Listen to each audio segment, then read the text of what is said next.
Greetings, Dragon Slayers.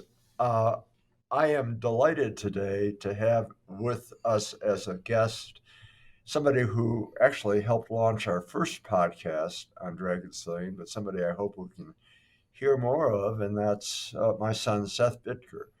Seth is a very humble gentleman, but good Lord, he has accomplished an incredible amount in his short time on Earth. Seth was a honors graduate from Caltech, a theoretical mathematician that morphed himself into a software engineer, is a quant consultant working for Michael Bloomberg on Wall Street, and had time to write articles about autism, celiac disease that have been published in refereed journals, and most interestingly, did a beautiful history of the great influenza epidemic of 1918 called Grip Over Gotham, which is available on Amazon. It's a wonderful history, uh, and I must say, very well written.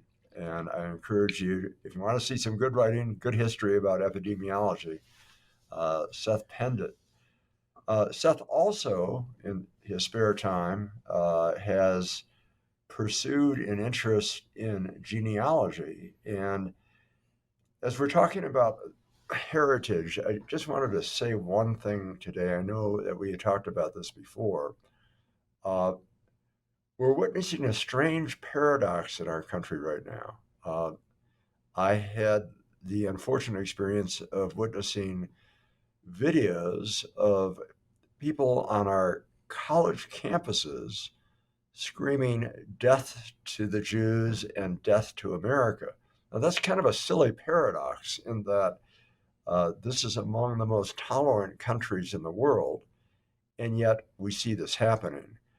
Uh, I am reminded of, and I hope all of us know this history well, we've witnessed genocide committed against Native Americans, against African Americans, uh, against Armenians. Throughout the world, there has been these surges over our history of one people attempting to eliminate another. And we're continuing to witness this, but just to remind people that within my own lifetime, the Nazis destroyed more than 6 million Jews in Europe. That is, they essentially decimated the European population of Jews. What had once been a concentration of Jewish people in Poland, Lithuania, Estonia, and Latvia is no longer there. Actually, the highest concentration, the highest number of Jewish people in the world right now resides not in Israel, but the United States.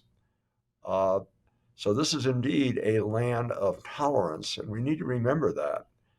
Uh, as we talk about genealogy, uh, Seth, I guess first question I'd like to ask you, and Todd, I encourage you to join us here because I know you have shared interests. What catalyzed your interest in genealogy? Oh, that's an interesting question.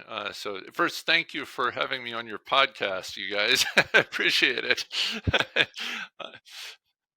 Uh, so this is terrific. So in terms of you know interest in genealogy, so we lived in Arizona, which was sort of isolated from anybody else in the family. So it was a beautiful place, but it was isolated from anybody else in the family. So every once in a while, some distant relative would come in to visit.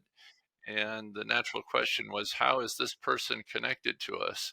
And then it just became sort of a question of, wow, that's kind of interesting that's cousin Lenny. How's he related to us? And then thinking back on all these different people who came before, and it's always just sort of a miracle that um, we came into being. But I mean, it's true of everybody. Sort of, it's a miracle, but it's reality, right? Well, I do recall when you were just a kid, I had an uncle and you had a great uncle, Max. Max was my father's younger brother. You didn't have the good fortune of knowing my dad. My dad, actually, his last visit was to see that you indeed did have the equipment to carry on the mail line. he saw your diaper change, checked out soon thereafter. An inspiring man. But you spent a lot of time on the phone with Uncle Max. Tell me about that. How did you guys connect? Because there was a very special connection there. Yeah, I think it was just interest. So he was a amazing guy. He was born in I think it was 1895 or something like that, which just even then seemed like a very long time ago. And I think he he lived through a lot, and it was just fascinating to ask him about what the past was like. I mean, it sounds like it was. I mean, well, more than it sounds like, it was a lot rougher than the present. Right. These poor people had like like I think in the houses that he lived at initially, they had outhouses, right? I mean, that's just a different world. Right. You're not camping. This Yeah, absolutely. And this was in Detroit, so this is freezing cold. right. Yeah. And I know, Todd, you have an amazingly illustrious predecessor, right? The We're actually not going to be talking about Todd's predecessor. Oh, we're not. Okay, I apologize. Okay. So we'll stick with Uncle Max. right. So he was born in 1895 in New York City. They went back to Detroit and lived there much of their lives. And then eventually he had the great intelligence to leave California. so, so he wound up in San Francisco Bay Area. And I think he sold suits. Does that sound right, Dad? Yeah, I think the family had a little bit of about our family. My grandfather, a person I didn't know, you and I have that in common. We really didn't know our paternal grandfathers, but my paternal grandfather, with his brother, emigrated from Lithuania, and we don't. You know more about the origin of the family's name. How did the family name come about? Yeah. So it's a mystery. I guess the sort of semi-official version that's been passed down to us is that they were fleeing from somewhere on a river, and their name was Block or Blockars, and they saw a wagon sign, and on it there was the name Bittker, and supposedly took that name and used it because they didn't want to have a Jewish sounding name, which this story doesn't make any sense on a lot of levels, but I mean, there's probably some truth to it at some level. I'm sure they were fleeing from somewhere. But the Bittker name is a pretty Jewish name, and there's other Bittkers in Lithuania, so I'm not sure about this, but it is an interesting story. Well, the family myth was that these boys, and they were just adolescents, weren't they? About 18 and 16 or that about, and about to Yeah, they were young. they were about to be conscripted in the Russian army, and the Russian army used Jewish boys as cannon fodder. They were essentially the first guys in line, and so if your kid was going to be conscripted by the Russian armies, you're going to need to say goodbye to the kids. So these kids fled, and the myth was that they had sought refuge in this shopkeeper's office. And I believe, is Bittker a rough approximation of what a Cooper is in German, something such as that? Yes, it is. Anyway, so they sought refuge in the shopkeeper's office, and he was a barrel maker of some sort. Wow. And the Russian army, which had no concern about borders, I wonder how similar that is to things today. But they go into the shopkeeper's office and they look in the cellar and they see these two frightened boys and are about to extricate them from the shopkeeper's office. And he said, "No, wait, these are my sons." And I suppose, at least as the myth is, in honor of that, they took the name Bittker. Yeah, I mean, I'm sure. Well, that sounds like a reasonable but embellished version.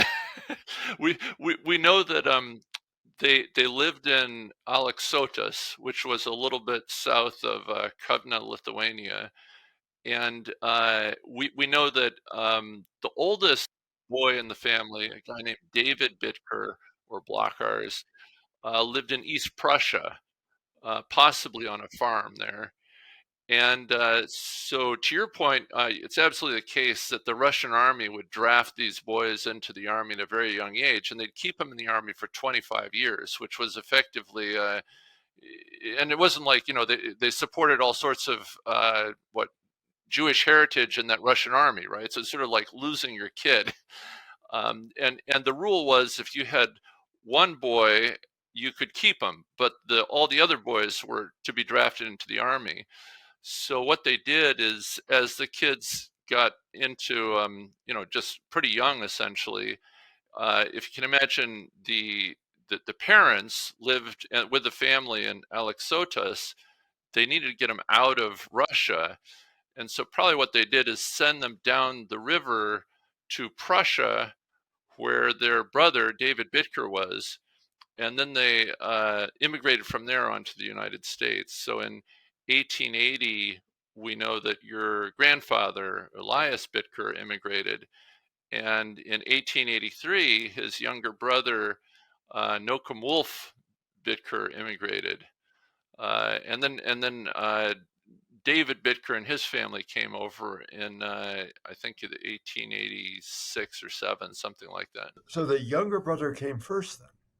That's right. The younger brothers came first, but I think the key point was the older brother was safe because he was in East Prussia. So Right. East Prussia was German, not He was ruled he by was the the conduit to getting Russians. everybody safe. Exactly. And he played a vital role in this whole thing. He's sort of the hero of the story in some sense. I sort of imagine him sort of, giving these kids funds to get them over here, and then he came over with the rest of his family. Once he knew Is how everybody it was seemed to safe evolve. and in the U.S. But it's kind of Yeah. an interesting paradox. So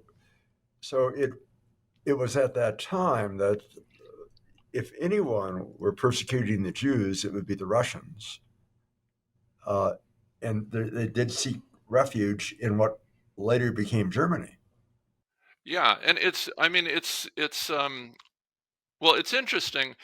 I mean, I've looked at some of this because there were, pogroms in the 1880s, and I think sort of the traditional view of this is that they were sort of instigated from the top. But I mean, I mean, there's debates on this, I think, in some of the literature. But my sense is, um, uh, some of this I think was instituted from the bottom, and then you'd have the people at the top. I mean, I'm sure they were what supported general anti-Semitic policies, but they didn't support like killing people, because I think they realized that probably wasn't going to be good for them as an empire. So there was a sort of a balancing act.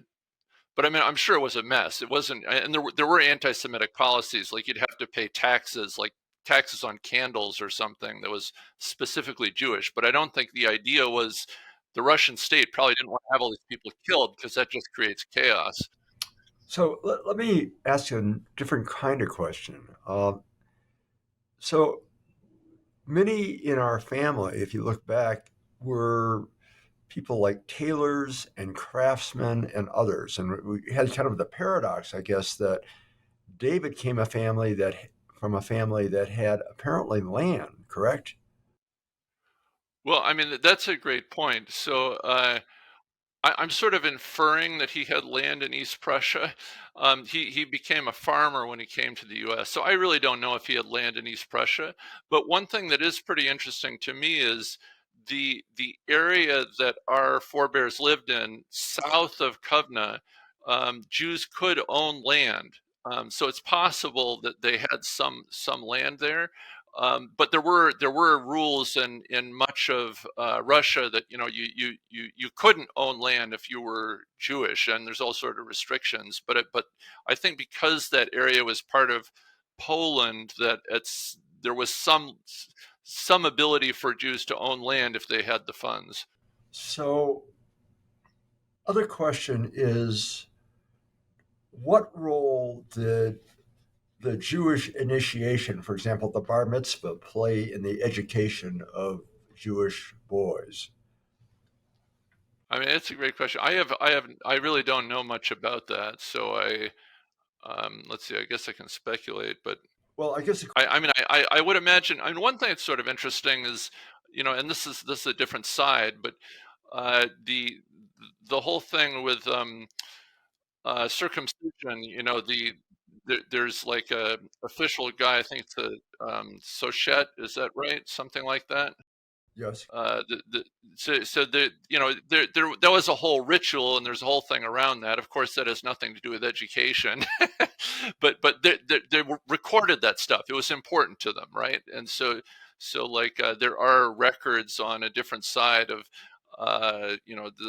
this guy was a oh gosh, essentially a godfather during the ceremony, and they write that down. I don't remember what the official Sandok, I think, is. It's like an honorary person who's often a grandfather, but could be somebody else. So you'd have this recorded, holding the kid while they're going through the procedure, I guess. So, is there any foundation to the hypothesis that the circumcision ritual is accountable for why Jewish men have to compensate so much? I have no idea. I'm sure we can go all sorts of places with that. In my own nation, it begins with a kid who is saying, "Whatever happened to the last 2 inches of my?" I see. Yeah, you have to be very careful when you're snipping there, right? Amen. Yes. Tell me a little bit more about, well, how is it when we look at successful immigrant experiences? We see among Jews, we see among people from the subcontinent, among others, this incredible valuation of education. Where did that come from? I mean, I don't think I have really special expertise in this, but I mean, one thing about Jewish heritage is you could say that they're people of the book, right? So they really value the ability to read because you want to be able to read the Talmud, and there's a whole history of debating all these things, right? I mean, I would imagine that's part of it. And some people said that if you have a very learned person who's studying Talmud and doing all these good things, that they try to get them married quickly because they want to have them continue this, and then they'll have more kids or something. Who knows? So I had the good fortune of being in the audience up in the University of Nevada when Leonard Nimoy, the actor who took the role of Spock, who actually inspired much in that role, talk about how Spock, the character, took a lot from Jewish heritage, including go forth and multiply. And if you look at the works of Leonard Nimoy, he really was very interested in Jewish mystical history. But one of the things that emerged from that and other studies was that there's kind of a paradox, an unfortunate paradox, I think, for if you look at the history of the church. Somewhere around I believe it was the 9th century, the Roman Church determined that they were losing a lot of wealth because the priests would have kids and church lands would be dispensed among priests' kids. So as a consequence, to become a priest, you had to commit to celibacy. So whether you committed to celibacy or not, you could not acknowledge a child to dispense your lands. Conversely, Jewish rabbis were expected to produce multiple kids, and apparently they had so much status that they were kind of like the equivalent of what the Jewish doctor is today. They were sought upon as seen as ideal partners for beautiful young Jewish women. And so I suspect that some of our genetic legacy and the overvaluing of well, the valuing of book learning emerged from that legacy of multiple generations of people that were being valued for their literacy. Yeah, I Be think that smart, makes get a hot sense. chick. I, Makes I sense. have Actually, we need that as a a logo for one of your T-shirts. Learn to read. I can't think of a better reason to learn to read personally. So, and learn to yeah, be educated. That's a good motivator. Yeah, great way to pick up chicks. Yeah, right. absolutely. And just perpetuate your family line, right? Right. Well, yeah. The other And thing, make sure that they're all beautiful along the way. good line. So, other thing I wanted to ask you about is just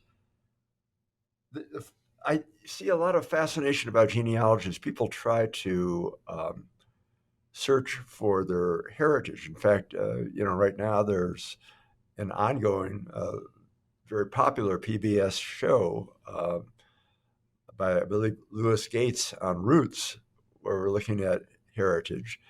Um, and so I think as we attempt to understand the richness in our culture, uh, we learn stories. And I think one of the things that's fascinating about this is to look at the commonalities between certain traits that we have now and traits that our ancestors may have had. Uh, Now, I have to acknowledge that there are wonderful illustrations of accomplishments that shared by you and your sister. Seth's sister is a physician, but has transferred a lot of that energy into being a horticulturist. Wow.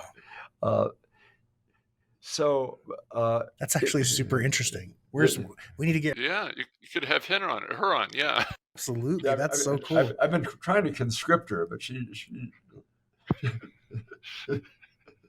is most likely to greet me. I hope she's listening today. In fact, let's try to trigger her. But frequently when I ask her to do things like this, I get an expletive like "Dad." Yeah, it's probably not a good idea to try to trigger her. Right. It doesn't sound like it. I've never met this person, but let's not do that. No, Rachel is this very beautiful, very bright, very articulate woman who. Hi, Rachel. Who God placed on earth with a specific purpose, not only to have beautiful kids and be a great mom and so on and wife, but to humble me. So she sounds like a badass. Yeah. Dad, you probably made it so that it's less likely she'll come on. No, she's wonderful. Anyway, what I was going to say is that we not only have distinguished people, and we can talk about some of the people in our family. In fact, a few. Let's get a shout out to the other line. On the Grossman side, we have. Well, let's see.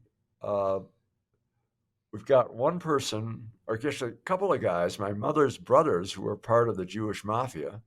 Wow. I don't know if that's true, but I mean, it's I've cool heard to that say, story. though. Yes, yeah. It is cool to say. So go ahead. Sorry. I would say may have been. May. I see.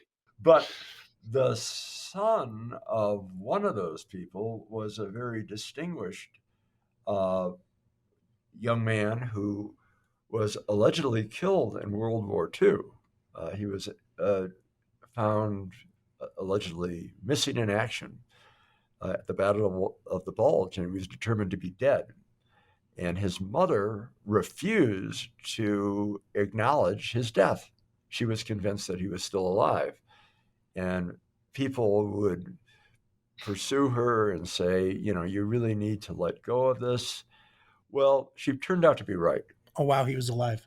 His name was Leonard Grossman, and he had been wounded in the Battle of the Bulge. In the Battle of the Bulge, all sorts of artillery shells were blasting everywhere. So there were body parts and dog tags, and it was just, horrible carnage. And Lenny was picked up from the battlefield, and he was ultimately transported to a hospital in Belgium, where his roommate was the Senator Robert Dole. That's interesting. And he, in those days, because airmail was so expensive, these people would write letters on this onion skin paper. and he wrote a letter to his mother and said, you may have heard that I was injured, and I'm well, and we'll come back home. Well, Lenny did come back home. He was rehabilitated in a VA hospital, and then it was almost like Jesus. I mean, he had come back from the dead, and he was this bright, very charming, very articulate man who went to U of M, Go Blue, law school, and then practiced as an attorney.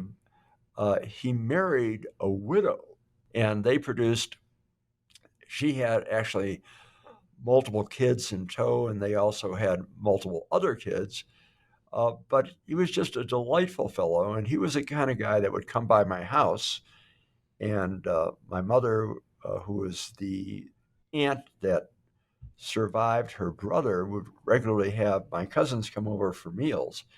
And Lenny would regularly challenge me with vocabulary lessons. And if there's anything that Zach may have gotten from me, it may have been because of Lenny and his interest in words. So, and he was a guy who was kind enough to let me try to learn how to drive a manual transmission car in his Mercury.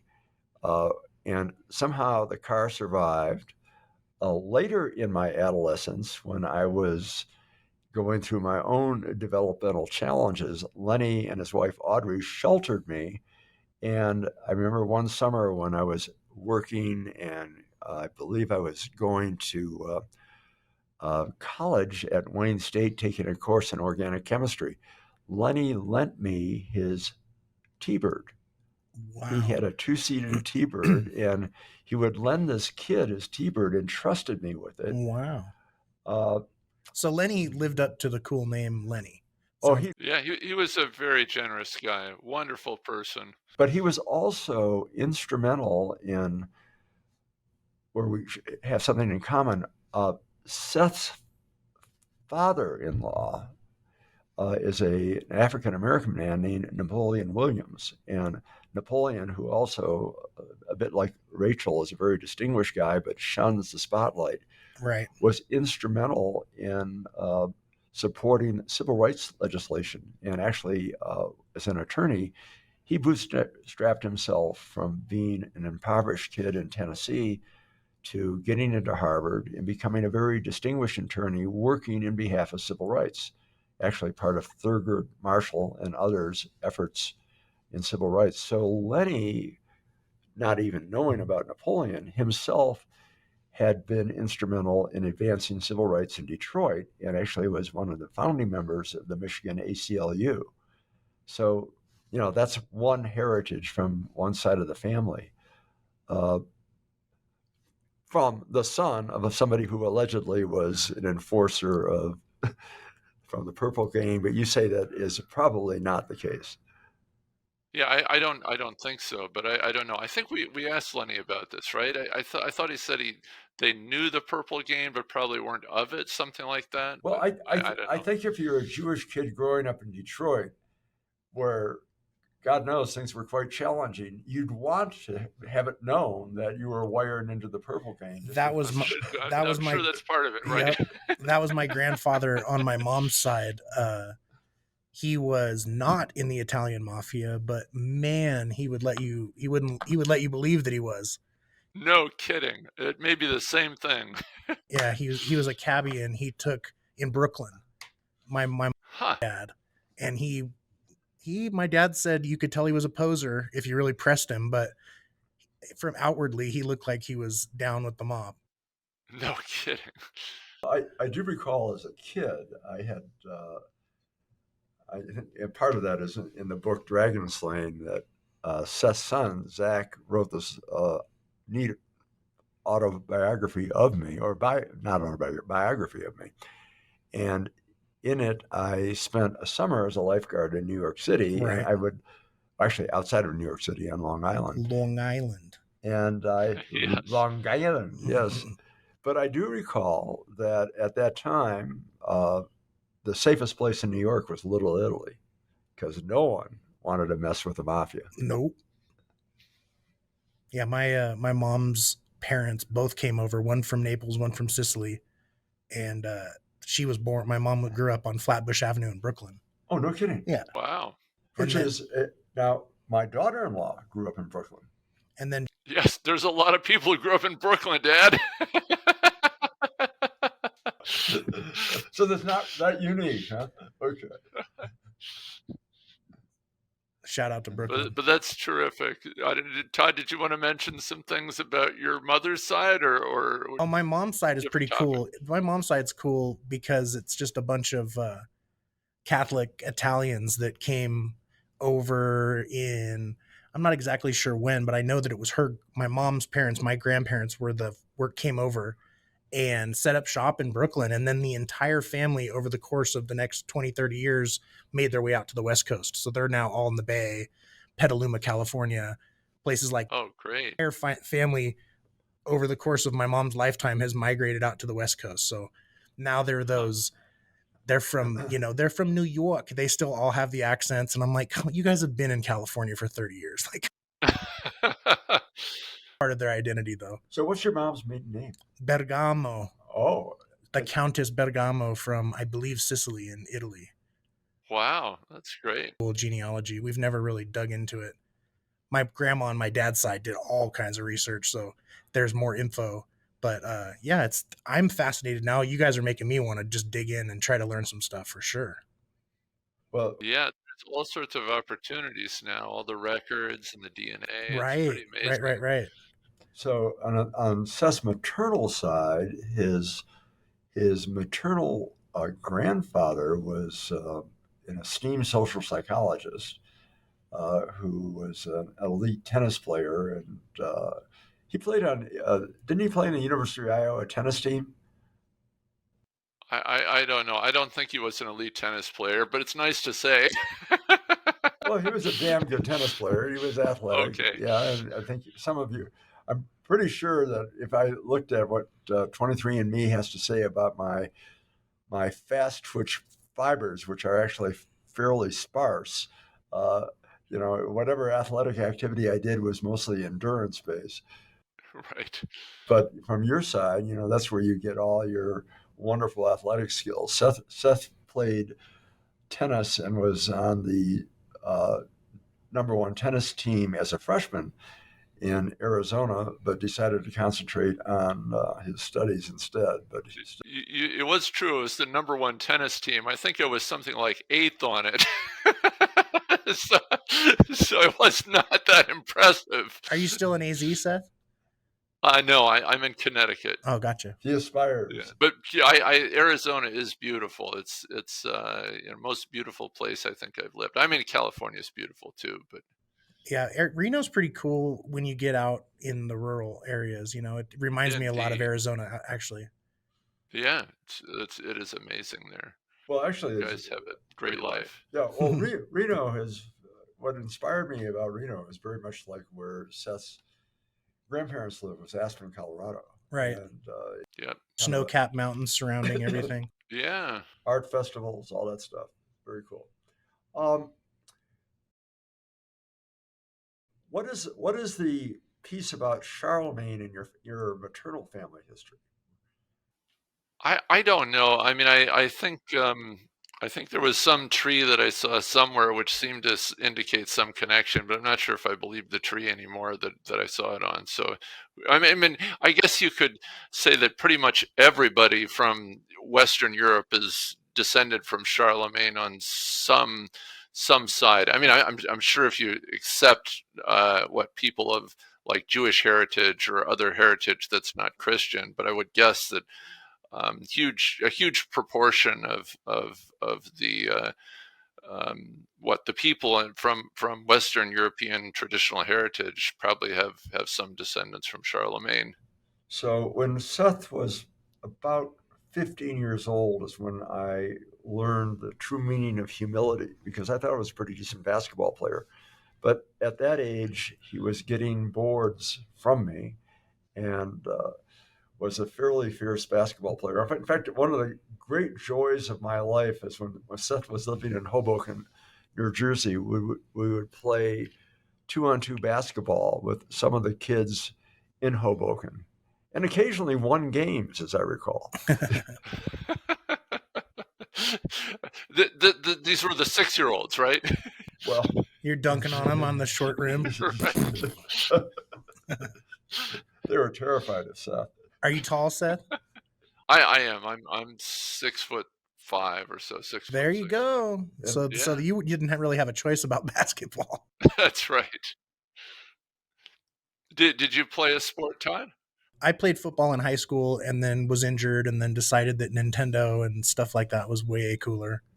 That sounds great. We grew up riding BMX bikes and fishing for largemouth bass in the daylight and then playing Mario and Metal Gear and stuff at night. We were nerds like before it was cool to be a nerd. So that's terrific. Should you come to visit, Todd and I have decided that we're going to learn to fish together here. Oh, wonderful. It sounds like Todd already knows how to fish. Maybe he can teach you. You know, it was pretty cool. We just went to where we grew up, and my brother and I had a very much a Huck Finn type of, upbringing, barefoot for 6 months a year, fishing, riding our bikes around, playing in streams and ponds, and just insanely grateful for our upbringing. But we just went back to our little lake, and it was so cool. There was new dads with new little 10-year-olds and teaching them how to bait their hooks. Nice. And I had a majorly emotional moment. We were just walking around the lake with our dogs, and I'm like listening to Drake of all artists in my little pouch right here. And I just see this dad like explaining how to put the rubber worm on the hook to this little guy and then showing him how to cast it out. And I just was like, wow, everything is so cyclical and so cool. So when Seth was about, I don't know, he must have been about 6 years old, if that. And we would fish at a local lake in Scottsdale. And we casted out the line, and Seth hooked a fish. But he was so excited that rather than reel the fish in, he just walked backward. The poor fish got pulled up on the land. That's a good strategy. Yeah, well, it worked. I think there was a bamboo pole. I don't think it even had a it did have like you could No, you're right. You're right. It was a bamboo pole, and you just had to pull it back. Yeah. So we had this little catfish that were swimming around. That's great. Yeah, fishing is cathartic. My dad, I was like, Dad, we should go fishing. It's been a long time. We should fish. And he just gave me the not cold look, but just kind of a sad look. And he said, I can't, man. It reminds me too much of my dad. Really? Oh my goodness. That's really moving, touching. It was very heavy because it didn't even occur to me that he would say that, but him and his dad fished a bunch. Wow. Yeah. So he was like, I'd much rather go on a hike or something than go fishing. It's interesting. So he'd taken you fishing too, or no? Oh, he taught my brother and I how to fish at this little lake that I was just talking about. Got it. Taught us how to shoot, taught us how to fish, all of the things, the dad does. But when it came like, hey, let's go, sit on the, bank and fish for a few hours and just enjoy the act of fishing, he was like, no, I don't do that anymore. I can't do it. What was this? So when he first taught you, was before his dad had passed? Right, or absolutely. I see. Got it. And our grandfather had a lot to do with teaching us, but he was teaching us how to trout fish in a boat, my grandfather. My dad, I see. Fish for largemouth bass in a lake. Wow. A different setup. But yeah, a lot of fishing, a lot of camping, a lot of that when we were kids. Do you remember like a particular moment where you caught a big fish when you were really young and it was sort of like a really fun? I remember a big fish being caught in my presence and it being like the Northern California record for really unbelievable. Our friend Brian, we're all fishing like we always were, and he's like, everyone get over here, come here, quick, and we came over a gigantic largemouth bass. So, I mean, we caught good average fish all the time, but we saw a couple monsters just because we were like always doing it. Mathematically, we were bound to catch and or see a gigantic fish get caught, That's terrific. So our heritage, my dad, who was about 40, I think it was 47 when I was born, almost a grandfather-like age. Whoa. Grandfather-like age? I'm 50. That's what we're calling 47 grandfather-like? Man, I'm 83. Okay. Seth, did you like being called grandfather aged? Well, I think I hope to be there someday. Not there yet. Well, at any rate, it was my brother who taught me, how to ride a bike and play football and play baseball. But it was my dad. He liked to go fishing, and I do recall that we went smallmouth bass fishing, uh, in outside of an area near Lake Michigan, a place called Charlevoix. And my brother and I did a lot of fishing. And a few years ago, unfortunately, I had planned to join my brother in Alaska, but I had this command performance to have my oral exams in Nevada when I was moving up here. Ooh. So I sent Seth as my surrogate to Alaska. And Seth had the joy of fishing with his Uncle Jim. And one of the unfortunate parts of that is that in Soldotna, Alaska, Soldotna was kind of this area, the epicenter of silver salmon fishing that Seth's Uncle Jim had scoped out, and was a great place. But there was a Chinese restaurant there that specialized in highly concentrated MSG laced food. And prior to going, did he take you halibut fishing? Did he do the same thing he did with me or not? Oh yes, right before the halibut fishing. Before the halibut fishing, The Chinese food? Yeah, Uncle Jim fested Seth on this all-you-can-eat MSG diet, and Get some more of that brown gravy. It's the good stuff. And that was kind of an unfortunate experience. Well, fast forward to 2 years later, and I actually get to make the trip, and unaware of the intelligence that Seth had already gathered, I ate at the same restaurant and had the same unfortunate experience. I've written several small essays about fishing with Uncle Jim, and one thing that comes to mind is, if I could, when I was a little boy, growing up, I was about 13 years old, and I had this ravenous appetite. And I joined my brother and one of his friends on a smelt fishing expedition. Smelt fishing is something that's very big in Michigan. And what it entails, for those of you who are not initiates, is that you get up and you go to a place where their smelt are running, and you take a net, and somebody goes out into cold water, and then you pull the smelt in, unlimited quantities of smelt, and you then fill bushel baskets with these little sardine-like critters, at which point, after filling all the bushel baskets, you rush back to your home, where you spend hours cleaning the smelt, at which point, sometime around 7 a.m. in the morning, you present your friends and your neighbors with these little packages of smelt. And it's my contention that the first time anyone ever said on receiving a gift, "Oh, you really shouldn't have," snack, little weird little kippers or something. Sounds like it. To one of these events, my brother had taken me to a all-you-can-eat chicken restaurant outside of a place called Frankenmuth, Michigan. And I was sitting down, and with my ravenous appetite, I was eating chicken. And my brother kept saying, "Tommy, wouldn't you like more?" And I would say, No, I think I've had enough. And I remember at one point, I said, I think I really need to go to the restroom. My brother's friend Jack says, "Oh, no." No, you can't do that. And then I realized what the game was. The game was that my brother had bet Jack something about the number of chicken pieces I could eat. And then I kind of channeled, I don't know if any of you ever seen Newt Rockne at Notre Dame, but I remember there was a speech.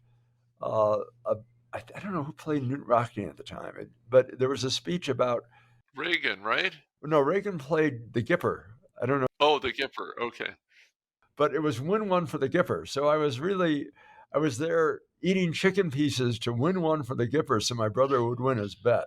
Wow. Yeah, but great fishing stories. Okay. No restroom visits though allowed, right? No restroom visits. Wow. Couldn't Okay. hurt. Seth, you have actually one interesting history about one of our family members that was involved in some legal altercation. What was that about? Oh, okay. Yes. So we're thinking about Isaac Linkowski, right? So this guy was not directly related to us, but we have a common descendant. So I think he's one of your like distant cousins, maybe twice removed or something. So he was in London in I guess this must have been about 1900, and he was working at a oh, so I don't know, some sort of I guess I should have looked this up ahead of time, but some sort of, I think it's like checks or gold or something, some sort of service, and he evidently that's what he was given some. I think it was gold to deposit somewhere. So this was not his. It was whoever ran this business, and he went out to deposit the gold. And I guess the next part is he was robbed, but he didn't realize he was robbed. At least, I mean, there's different versions of what happened next, but essentially, he didn't realize he was robbed, and then he realized he wandered around for a little while, and then he realized he should come back and report what had happened. And as he's coming back, two policemen come up to him and apprehend him as a thief. And so then he was charged with this crime, and he was tried at the Old Bailey in London, and that's why we have a record of it. And he explained that he was innocent and all these things, but he was convicted of stealing this stuff, and then I think like a year or two later, so I don't think he did much time. He did some time evidently, or else he escaped. But a year or two later, he immigrated to Canada, because I mean I imagine once you're convicted of something like that, it's probably tough to get a job. And then he wound up in Western Canada, but then he wandered around. Eventually, I think that side settled in New York area. Interesting. Yeah, so I guess the moral of the story is don't work in a business where you're likely to get robbed. So, I guess the most distinguished Bittker in our family was our late cousin Boris. I think so. So tell us a little bit about Boris. So Boris was born in Rochester, New York, in I think it must have been actually I don't know, around 1900. And he served in World War II. I don't exactly know what he did, but he became an attorney. So he must have gone to law school at some point, and then he became a very prominent attorney at Yale. He was a tax attorney, and he had a lot of diverse interests. He did write something on the possibility of black reparations, and I think he wrote that in the 70s, so he's ahead of a lot of the other people who were talking about this. And I don't think well, actually, I don't know how it was framed, but he was making the case for it in terms of why it might make sense. Actually, did he write a textbook on tax law? Oh, yes, he's written lots, and including that textbook, and he's it was lots of people, it seems like, really loved his classes and things. So he was a professor at Yale, and you're right, he was very into taxes. But this brings up another story. Should we talk about Isaac? Okay, so Isaac Bittker played a very important role in the development of law in this country, and in particular, real estate law.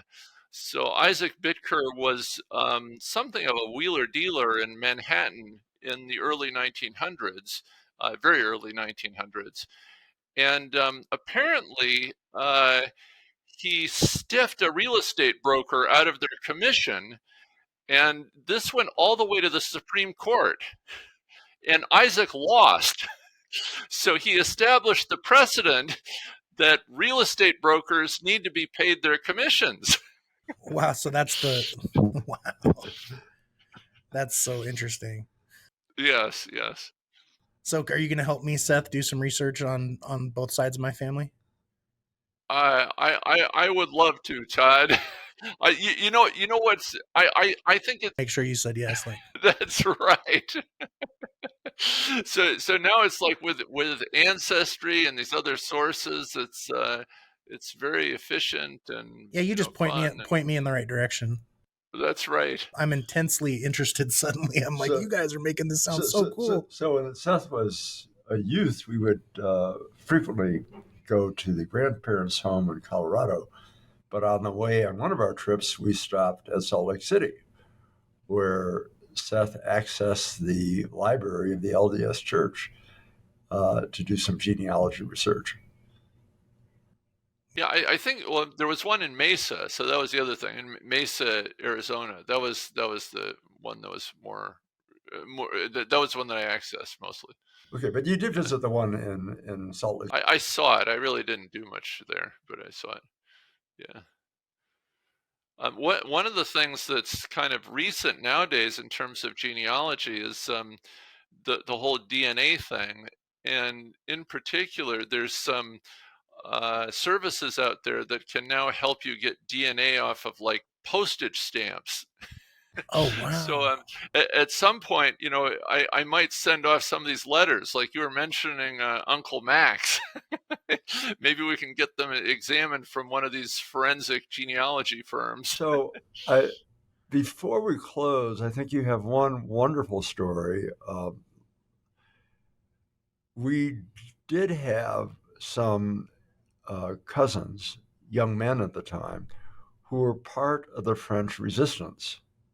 This is the Ehrlichman family. Now, the Ehrlichman family are related to my maternal side, the Grossman side. Yes, right. Can we talk a little bit about them and where they came from and what did they do during World War II? Yeah, so they lived in Paris, or at least that area. I don't know if they left Paris, but they lived in Paris. They were the son of a guy named Simon Ehrlichman and his wife Suzanne, and they were born. So the older brother Richard was born in sometime in the 1920s, and the younger brother Gerard was born about 1930, and they yeah, they served. In particular, Richard, I think, served in the French resistance, right? I don't know the details of what they did, but that's the. I mean, I think it's more than the story. I think it's true, right? Well, I think what's important is that they survived. Yes, yes, that's true. Yes, and interesting. I'm more than well, their their uh, their grandparents did not, right? So that was very sad. So their grandparents did not make it through. So they were killed. I don't remember exactly where, but at one of the concentration camps. So I think if you do have Jewish heritage, particularly Ashkenazi Jewish heritage, you are losing a fair proportion of your families. In fact, virtually all of our cousins who remain in Lithuania and in Poland were decimated in part of the Holocaust in World War II. Right. I mean, I think the vast majority did, but even there, they're like miraculously a few survivors. But you're right. In general, it's what there was a family over there in particular of uh, one of the siblings of your grandfather. And that family had, I think, like 6 or 7 kids, and then they had kids, and so on.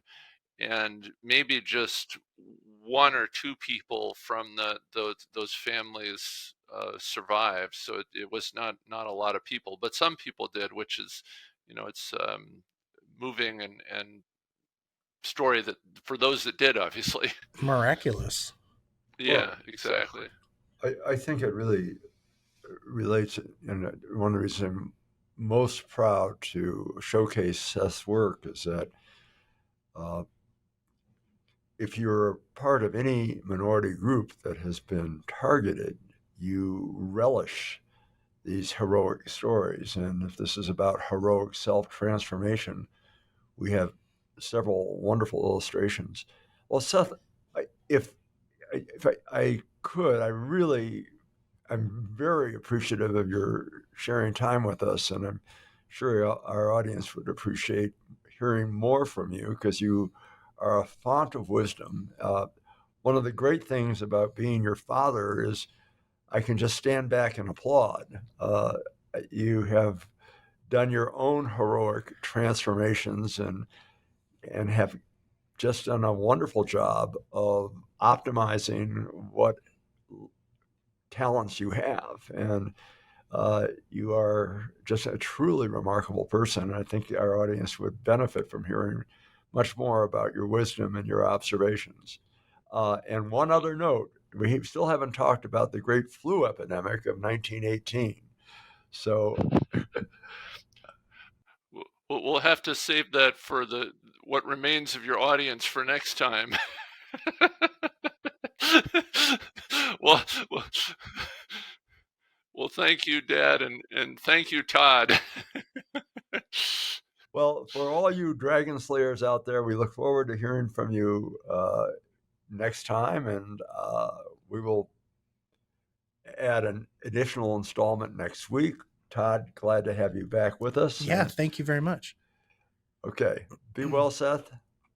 Love you, kiddo. Thank you. Thank you all. Have Bye. a great day. Thank Bye-bye. you.